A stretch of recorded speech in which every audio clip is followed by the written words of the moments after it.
Hello, I'm Linda Ann. This is CAC's Fantasy Art Crawl event, and I'm going to finish, this is part 2 of the altered picture frame that I began. It looked like this when I started. So here's where I am right now with that beautiful glaze of radiant gels that are mixed. It's blue pearl and green pearls from the radiant gels, and I put them, intermingled them. It does not show up as well on camera as it does in real life. So much prettier in real life. And now I've got my little background sheet that I'm going to use to paint my components on. I'm adding a layer of Love You Pink Radiant Gels to my floral pieces. Some of them were a little bit too dark red. They almost looked brown, and this is going to pull them back, but yet let you see through the layers. One of the really nice things about these radiant gels and silk acrylic glazes is that used correctly, you can see through the layers and they don't make mud. And that term used correctly may be a little deceiving because basically all you have to do is dry between layers. Then you have very little chance of making muddy colors. I know that's a concern of many of the artists and craftsmen. I want another layer for my leaves also, so when I finish these little floral pieces, I want to pull my leaves together with a color called moss green. I won't be painting under the entire leaf. I'll just be catching pieces here and there just to bring out the textures and to kind of unify the leaves, because I do have a lot of different colors, and those different colors, that's fine, but something needs to unify them to bring them together so it looks like one piece when I'm finished.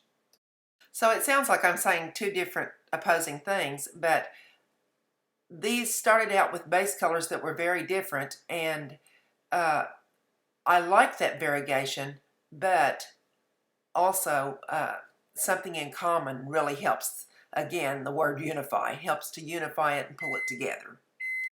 One of the things that you'll see me do quite often when I'm working with this kind of paint is going back with the same colors and layering again. Pulling them all together, it really gives it a sparkle.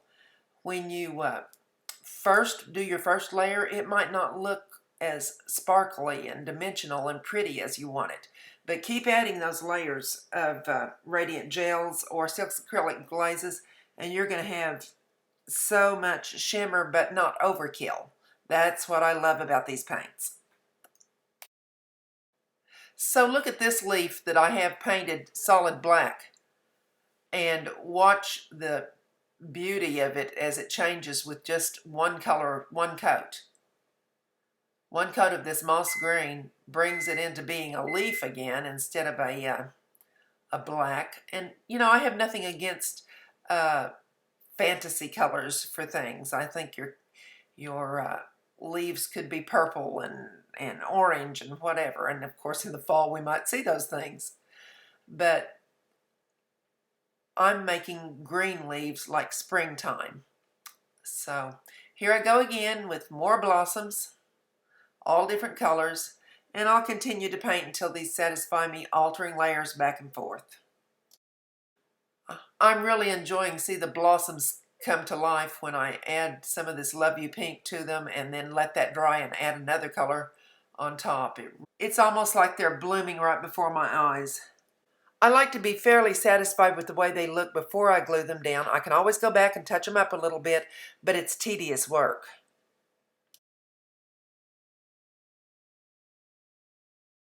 We had some overnight drying time, and I'm ready to start arranging these on the frame, seeing how they look. And what I do is I just try to balance.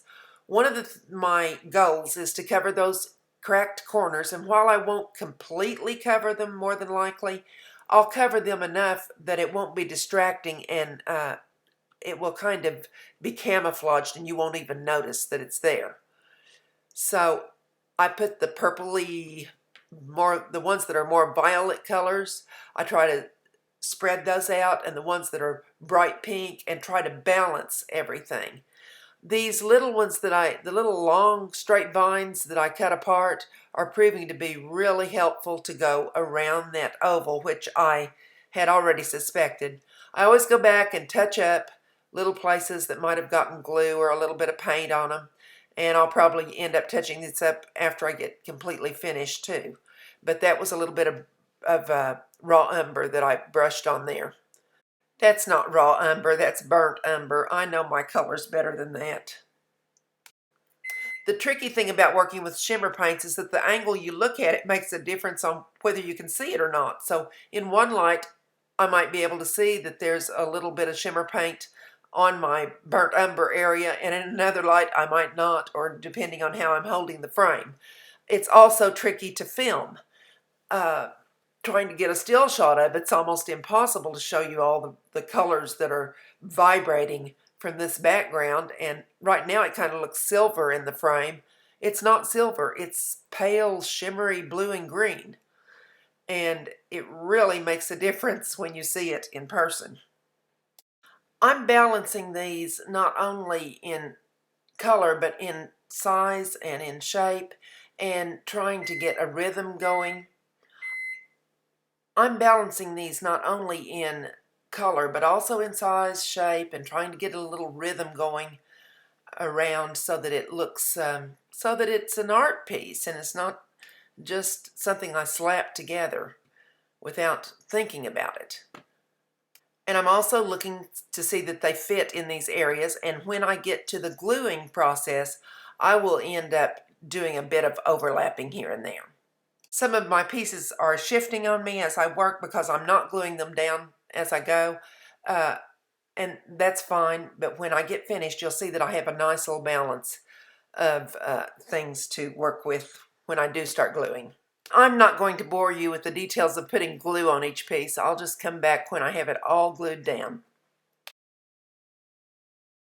Okay, so they're all glued on, and here I am with a different camera in different lighting, and you can see it's a totally different look. Cannot show exactly the way it really looks, but anyway, you get a general idea. I'll hop back over to my video camera and finish up the details.